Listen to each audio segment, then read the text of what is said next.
अस्सलाम students, welcome to my channel. Students, मैं हूं मोहम्मद सिराज और आप लोग देख रहे हैं मैथमेटिशियन यूट्यूब चैनल। स्टूडेंट्स, आज के लेक्चर में नेस्टेड क्वांटिफायर्स का जो रिमेनिंग हमारे पास पार्ट रह चुका था, जिसमें हमने देखना है कि ऑर्डर ऑफ क्वांटिफायर्स हम कैसे फाइंड आउट कर सकते हैं, और उसके बाद हम देखेंगे कि निगेटिंग नेस्टेड क्वांटिफायर्स किस तरह निगेट करते हैं। तो शायद आप सोच रहे होंगे कि ये मैंने खाली क्यों छोड़ा है। तो आज का लेक्चर बहुत इंटरेस्टिंग होने जा रहा है। मैं ऑर्डर ऑफ क्वांटिफायर्स की एक एग्जांपल को दूंगा। बहुत ही सिंपल है, कैसे आप जो है इसको फाइंड आउट कर सकते हैं कि हम किस तरह ऑर्डर चेक करते हैं। तो चलिए स्टार्ट करते हैं आज का लेक्चर।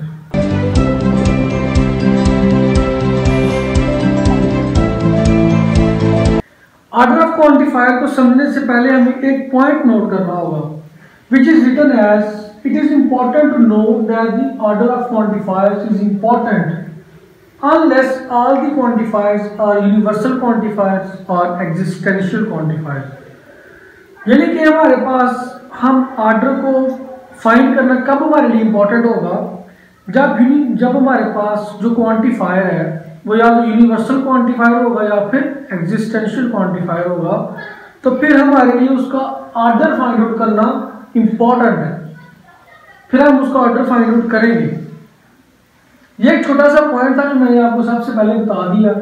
ये मैंने एक छोटी सी एग्जांपल लिखी है जो उसने मेरी बुक में दी हुई है। एग्जांपल में वो क्या कहता है कि let P x y be the statement x plus y equal to y plus x. X plus y equal to y plus x आपको पता ही है कि कम्यूटेटिव लॉ ऑफ एडिशन है, ठीक है। What are the truth values of quantification for all x for all y pxy and for all y for all x pxy। Domain उसने हमें दी हुई है real numbers, all real numbers उसने हमें domain दी हुई है। अब ये उसने हमें एग्जांपल दे दी। अब इस एग्जांपल को समझने से पहले अब मैं इस चीज की तरफ आता हूँ, इसको मैंने खाली क्यों छोड़ा। सबसे पहले एक छोटा सा पॉइंट मैं यहाँ पे आपको बताने जा रहा हूँ कि हमारे पास बेसिकली जो क्वांटिफायर्स है हमारे पास, जिस तरह for all and there exist, तो उसके हम कितने कम्बिनेशंस बना सकते हैं। तो मैक्सिमम हम उसके 4 कम्बिनेशंस बना सकते हैं। ये हमारे पास 4 कम्बिनेशंस होते हैं। अब आप सोच रहे होंगे मैंने क्यों लिखे हैं। ये मैंने इसलिए लिखे हैं कि अब मैं आपको बताने जा रहा हूँ कि कहाँ पे हमारे पास ऑर्डर मैटर करता है और कहाँ पे इट डजंट मैटर। सबसे पहले फर्स्ट और लास्ट की बात करते हैं। इन दोनों की अगर हम बात करें, जिनमें हमारे पास क्वांटिफायर सेम है, इसमें भी for all x for all y, इसमें दोनों ऑल है। अगर इसकी बात करूं तो there exist x there exist y, इसमें दोनों एग्जिस्टेंशियल क्वांटिफायर्स हैं, इसमें दोनों यूनिवर्सल क्वांटिफायर्स हैं, दोनों सेम है। तो यहाँ पे मैं ये लिखूंगा कि ऑर्डर डज नॉट मैटर। यहाँ पे ऑर्डर हमारे पास मैटर नहीं करता। क्यों मैटर नहीं करता वो भी मैं आपको बताता हूं। Order does not matter. अब ये देखिए स्टूडेंट्स, जिस तरह के हमने इधर एग्जांपल में हमने देखा कि कम्यूटेटिव लॉ हमारे पास फॉर एडिशन है x plus y equal to y plus x. We can also written as means x plus y को हम वाई प्लस एक्स भी लिख सकते हैं। बिल्कुल इसी तरह यहाँ पे हमारे पास सेम क्वांटिफायर्स है for all x for all y there exist x there exist y। Order does not matter. किस तरह?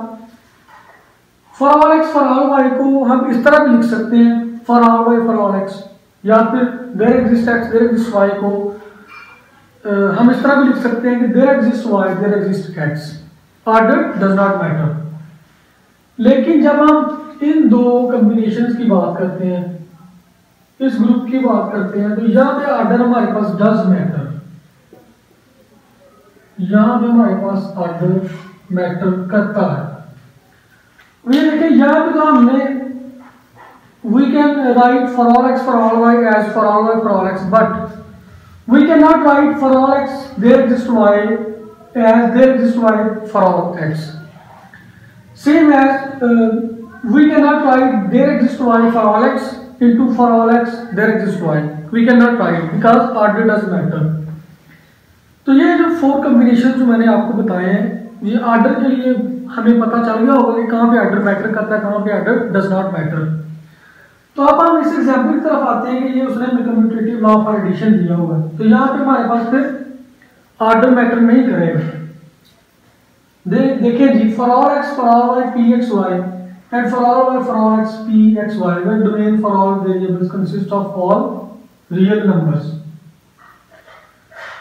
तो ये देखें, इसमें हमारे पास for all x for all Y है, क्वांटिफायर इसमें दोनों फॉर ऑल है, क्वांटिफायर इसमें सेम है।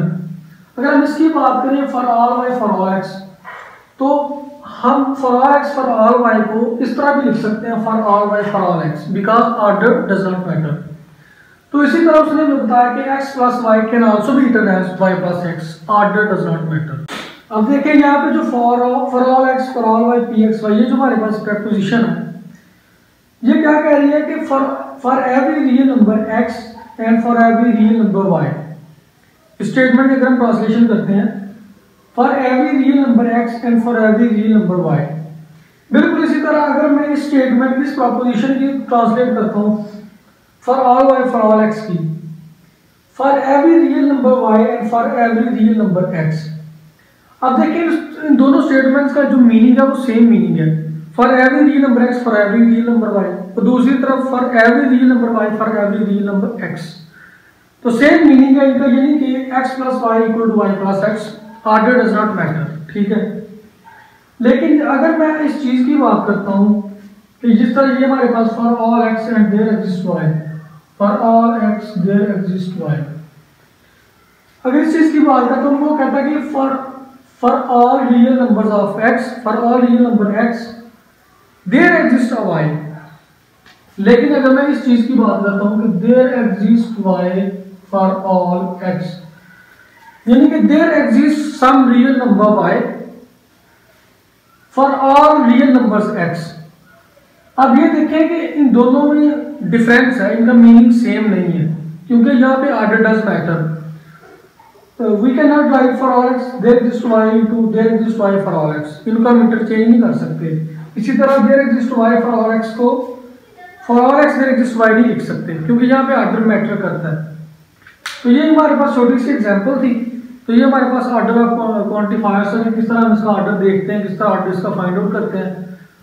और अभी हम इसका जो है ना देखते हैं, हम इसको निगेट कैसे करते हैं, किस तरह क्वांटिफायर्स को निगेट करते हैं। ओके तो स्टूडेंट्स, निगेटिंग नेस्टेड क्वांटिफायर्स पे बात करते हैं कि निगेटिंग हम किस तरह जो क्वांटिफायर्स को, नेस्टेड क्वांटिफायर्स को हम किस तरह निगेट कर सकते हैं।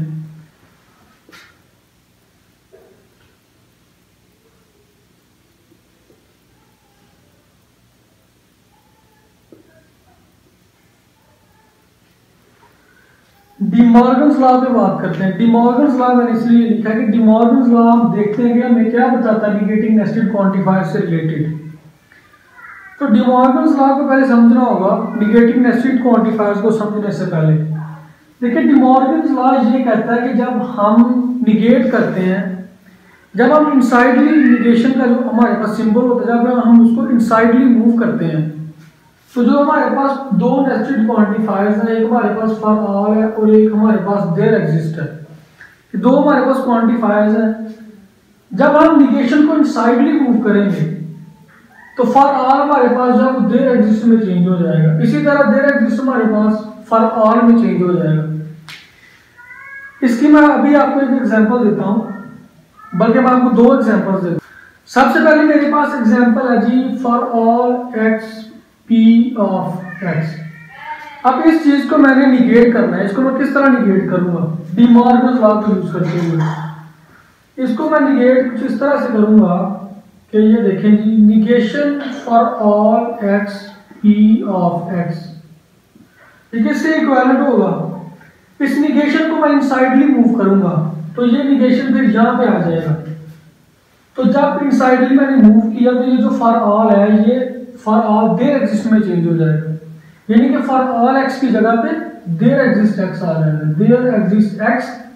निगेशन इनसाइडली यहां पे मूव हो गया पी ऑफ एक्स, ये हमारे पास निगेशन फाइंड आउट हो गया by using D Morgan's law. मैं एक और एग्जांपल आपको देता हूं, यहां पे आप लिख लेते हैं जी there exist X P of x.